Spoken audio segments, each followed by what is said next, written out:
right. We're going to listen to this right here.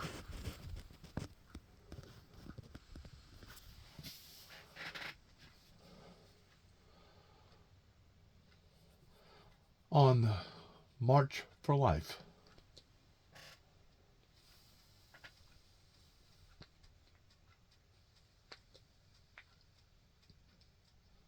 If I can go.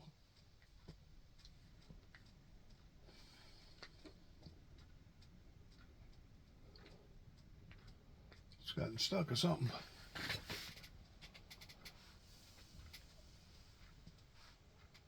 Huh. Like I've ever had to do that before.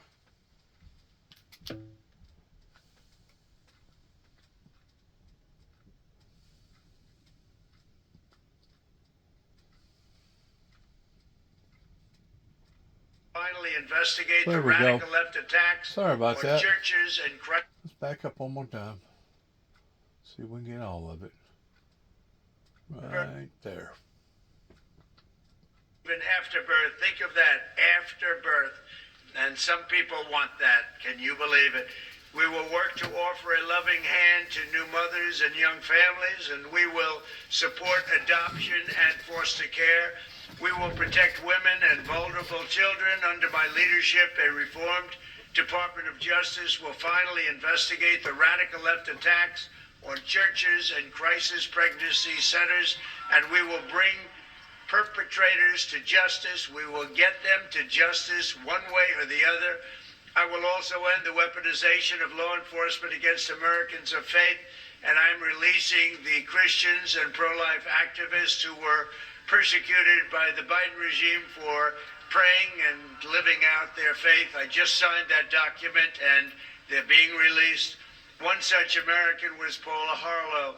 At 75 years old, Paula was sentenced to 2 years in prison after praying outside of a clinic. That's why she was sentenced to 2 years. That's what happened under the Biden regime. In her sentencing, the judge mocked her Christian faith while her husband pleaded to be thrown in jail with his wife, fearing she would die. And I want to make a comment about what he just said about her, about the judge mocking her faith.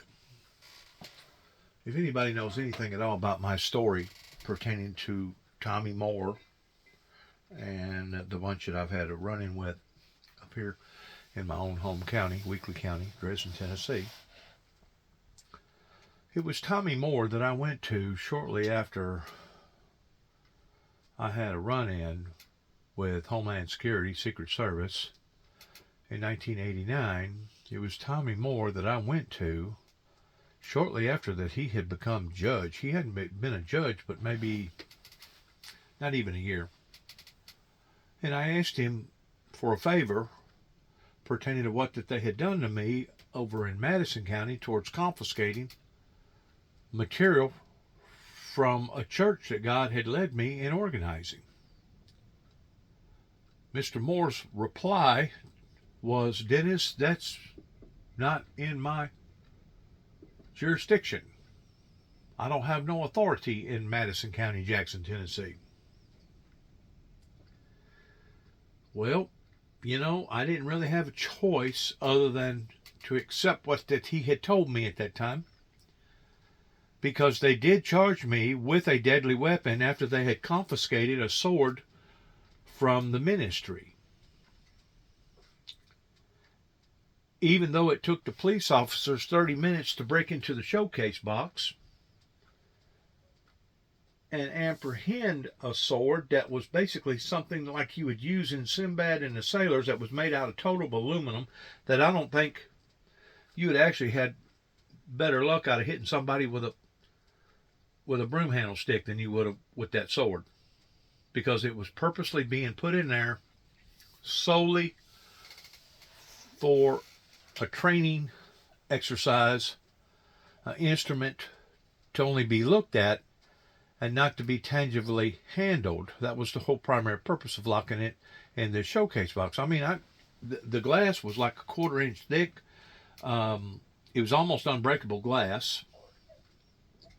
The box itself was screwed. You could tangibly see it, but it was screwed and glued, both. That's the reason why it took the two police officers that length of a time to break open into it and confiscate it from the ministry. Ever since then, we have seen this country go totally upside down. I mean, totally. But the fact of the matter is, whenever I was standing in front of Tommy Moore, my brother and I, and something had come up about the ministry, and Mr. Moore made reference to the fact that he had had people that he had talked to before that tried to put this on some sort of a mandate, or better than that, a manifesto, like I was the Unabomber or something. You know, whenever I hear the word manifesto, that's the first thing I think of is the Unabomber manifesto, of them making demands while he was basically committing crime and trying to hurt people. He basically being a homegrown terrorist. And he also made mention of the fact that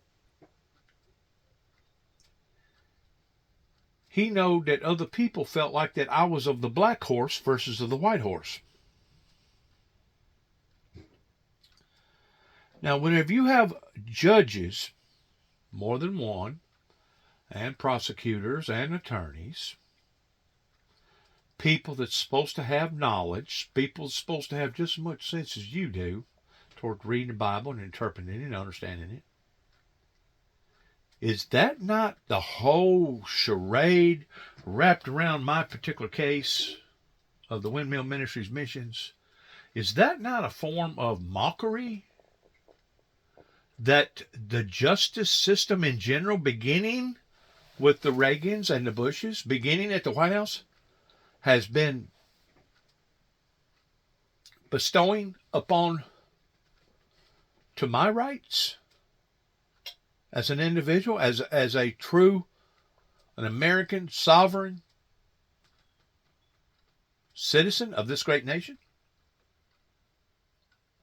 Listen to what Trump. Listen to what Donald says right here, because he's talking on a, I guess, teleprompter or something right there. You can see it on the screen right there. He's not actually there. Let's listen one more time. Clinic. That's why she was sentenced to 2 years. That's what happened under the Biden regime. In her sentencing, the judge mocked her Christian faith while her husband pleaded to be thrown in jail with his wife, fearing she would die alone behind bars. This week, it was my honor to grant a full and complete pardon to Paula and many others who were the victims of this horrific weaponization. Never again will religious persecution be allowed to happen in America. Never again. This is the words of Donald J. Trump. Never again. Okay, what do we do about the occurrences that has happened before now?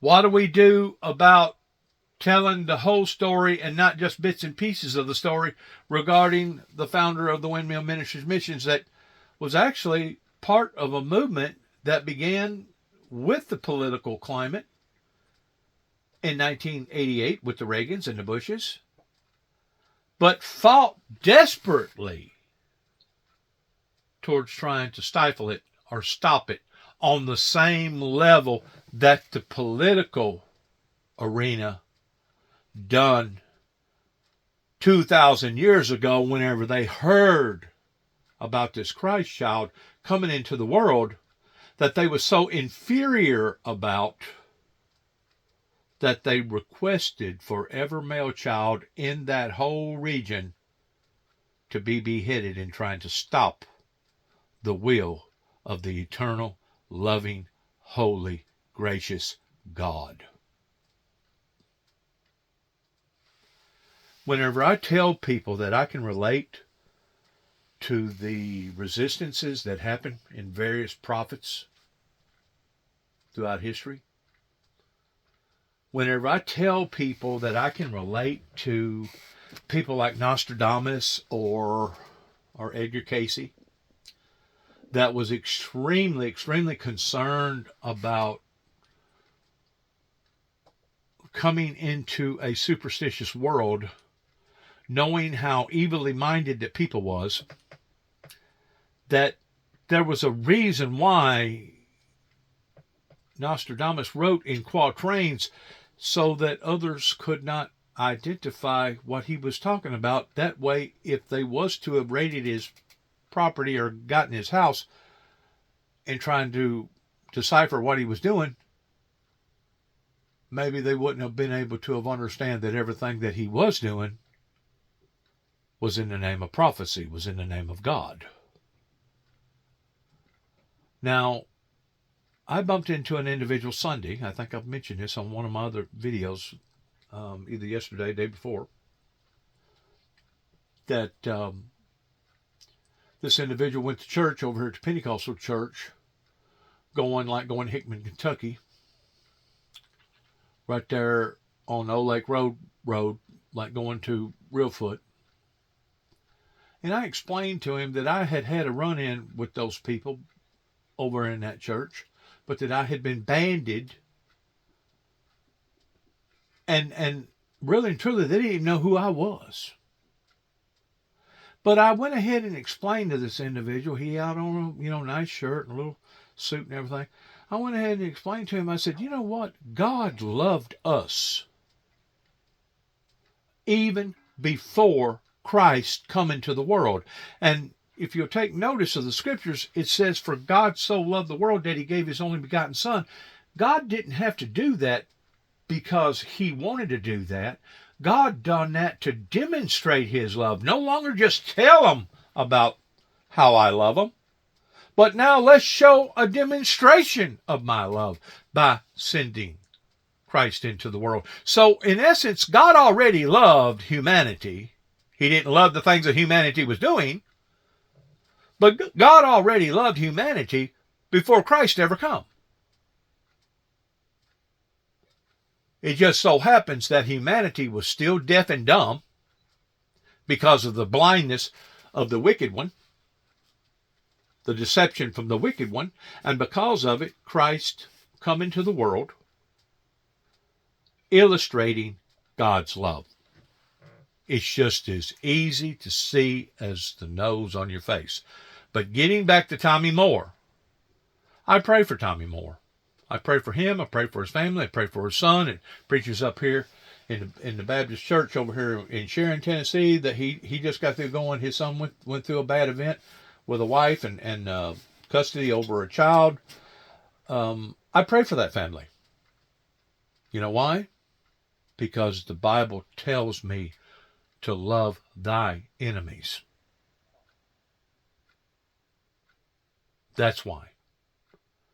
Though Tommy Moore may have made some bad decisions, though Tommy Moore is just like any other human being, Tommy Moore is still a born-again Christian.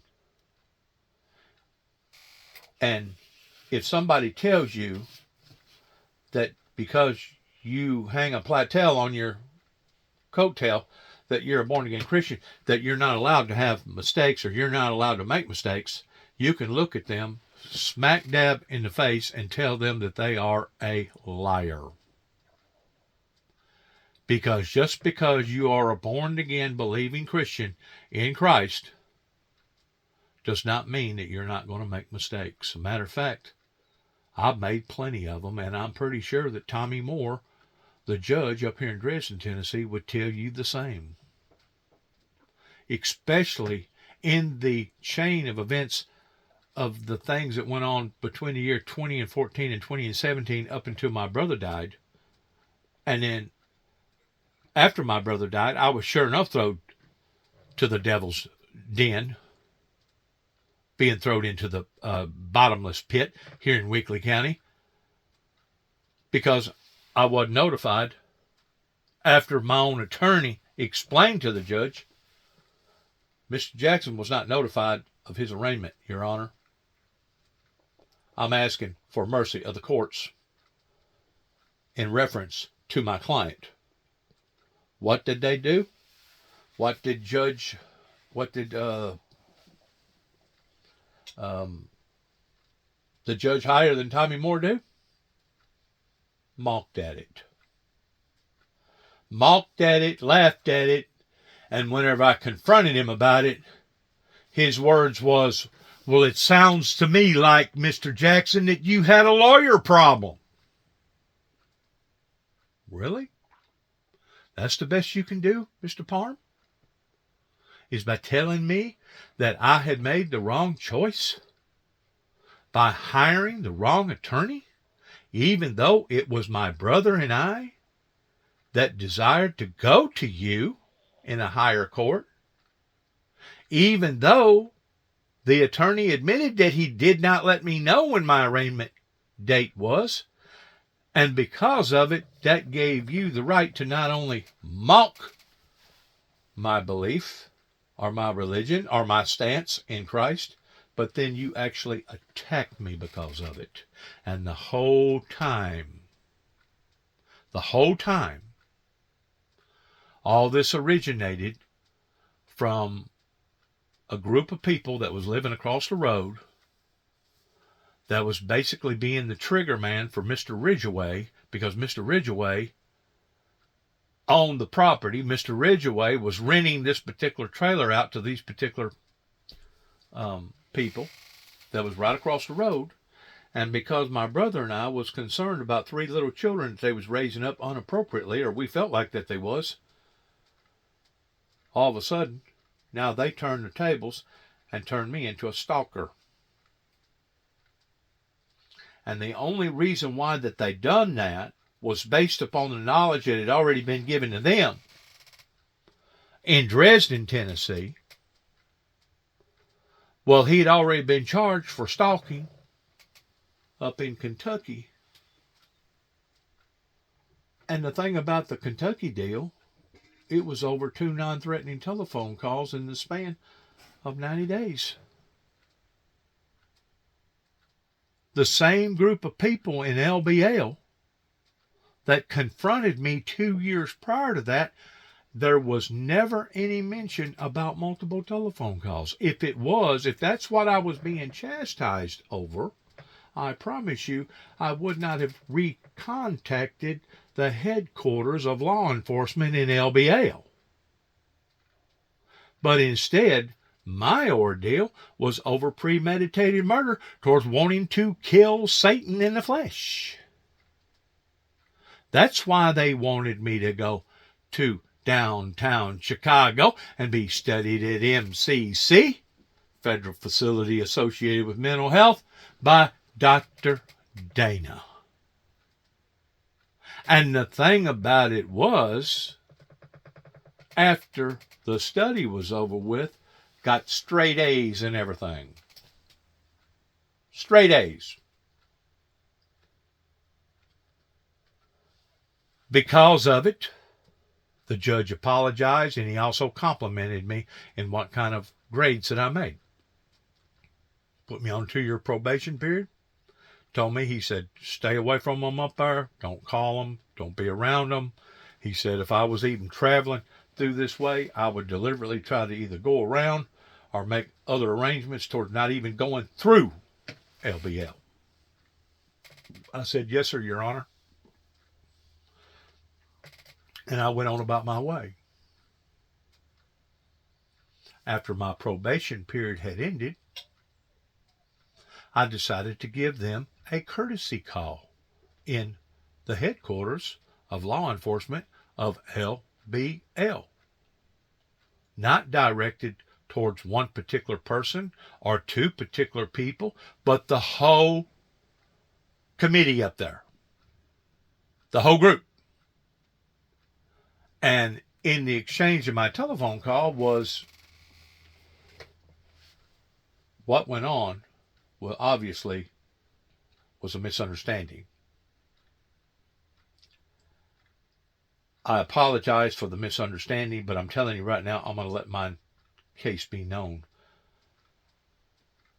regarding everything that's went on.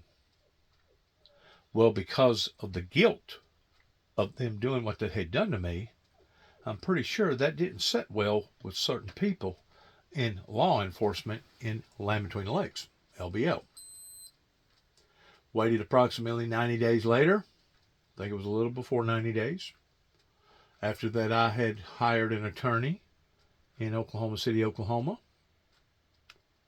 And we beat the case after we had to go again and again and again and proving to their DA that I wasn't going to plead guilty to a charge that I shouldn't have pleaded guilty to because I never threatened Lieutenant Barnes. In the meantime, I make another telephone call to Mr. Gary Hawkins, that's working for the Forestry Division in LBL, that he had given me his personal telephone number regarding some of the exchanges that went on between me and him.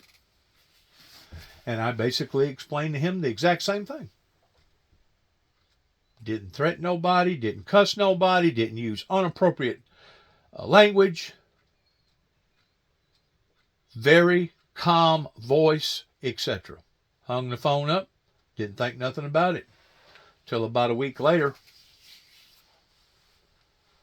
my brother had contacted me a day before and said, Juby, I don't know what's going on, but Arnold Plunk come out here and was questioning me about you, or maybe Arnold Plunk called, I don't know which it was. Arnold Plunk that worked for the TVI up here at the Dresden Sheriff's Office. I think now, God rest his soul, he's no longer with us. But according to David, they thought that I was over here, that they was fixing to come and arrest me because warrants had come out in Kentucky in the exchange of those 2 telephone calls. Stalking in the first degree.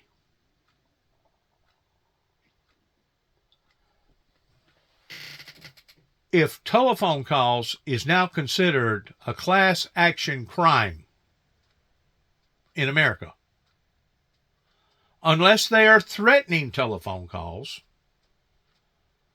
it just goes to show you the inappropriate, unprofessional behavior coming from the state of Kentucky pertaining to what went on in LBL that has still not been rectified.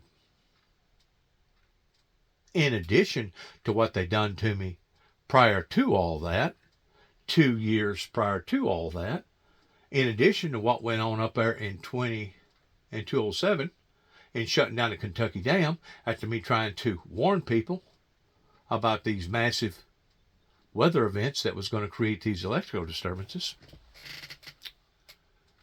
So I can actually look and see where the words coming out of this man right here, of where the judge or judges or incidences that has occurred in the lifespan of the Windmill Ministries has been nothing but a group of people that wanted to make a mockery out of that in which what God had anointed Dennis James Jackson to do.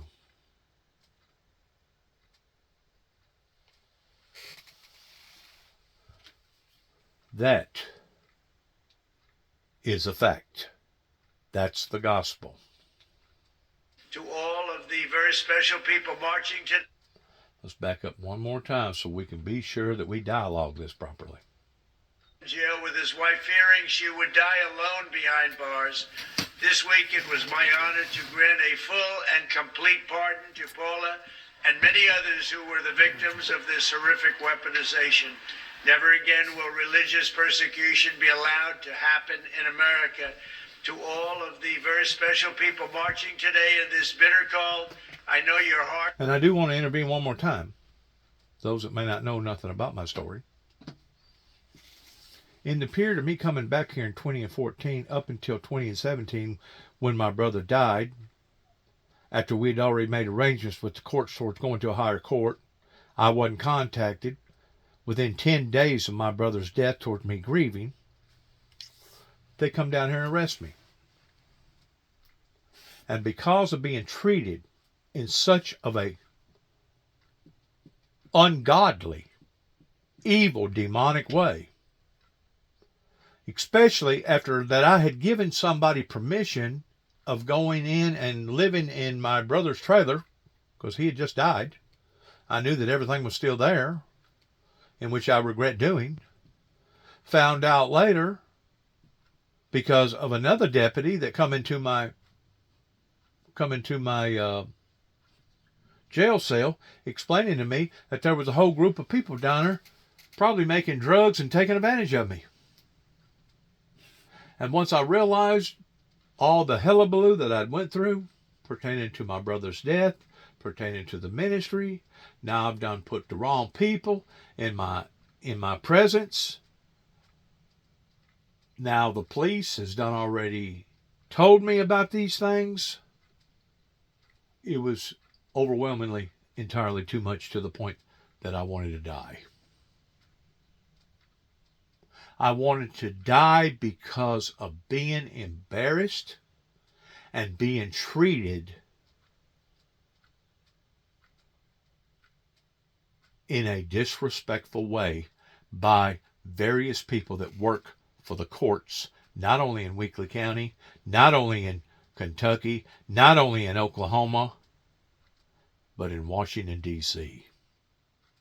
And I hope that young Bush, and I don't even know if Cheney's still living or not, but I know that young Bush is. I hope that he gets a hold of this message in realizing how many people's lives that they have devastated on account of this. From A to Z, their own people. That, as far as I'm concerned, should be looked upon and tried as treason. And if these occurrences would have taken place either before the Civil War or shortly after the Civil War, leading up until probably about 1920,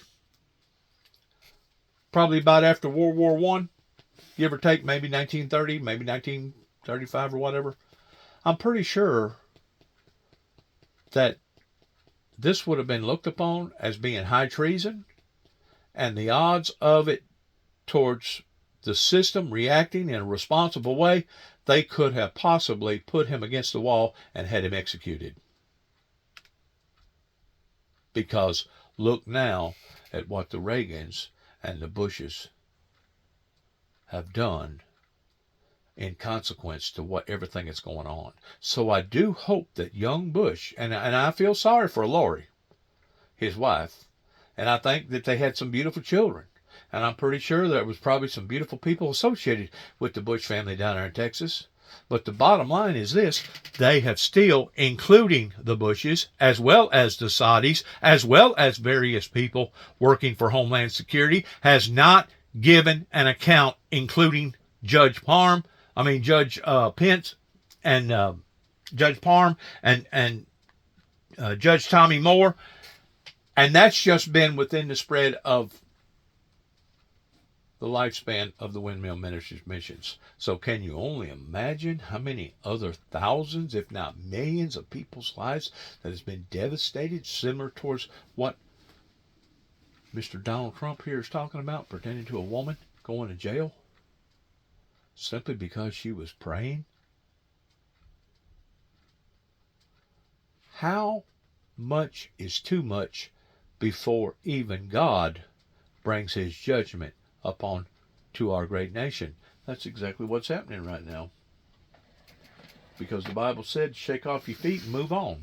That it would have been better for Sodom and Gomorrah than for that group of people that wouldn't pay any attention to you, for that group of people that wouldn't support you, and for that group of people that wasn't taking you serious. So as we get further into this, you can bet your bottom dollar that we will only see more grief and more despair, more horror and more trouble, beginning with all these different officials that I've had associations with in some form or fashion, beginning with the Reagans and Mr. Senior Bush,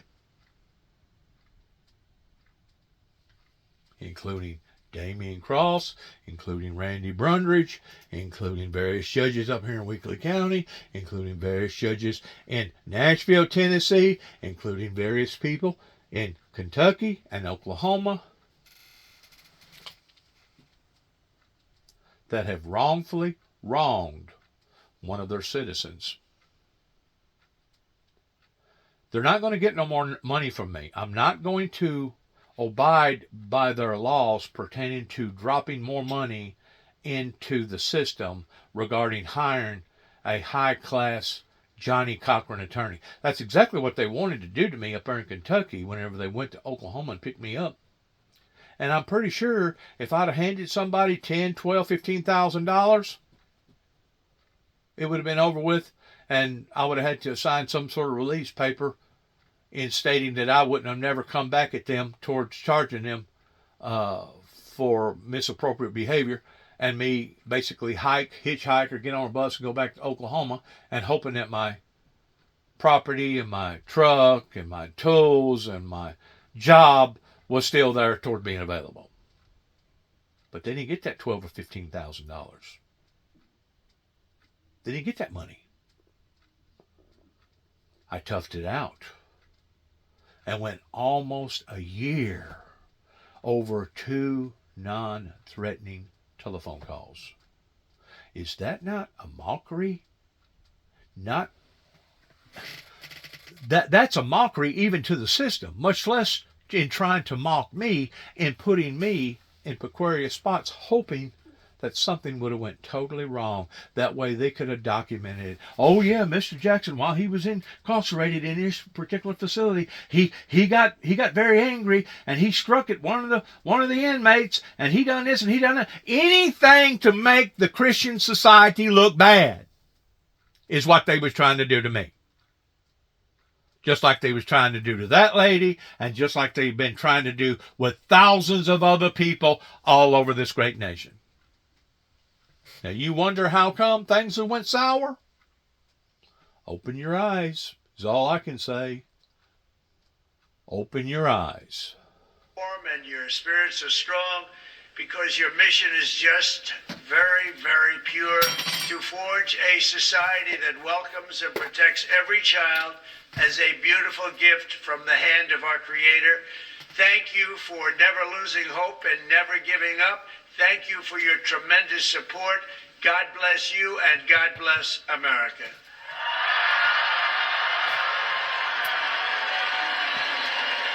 This is for March for Wow, Life. how about that, right? Interesting. I heard President Trump tell a reporter this morning that he would be watching the March for Life today. So let's let him hear our gratitude for those strong pro-life policy commitments.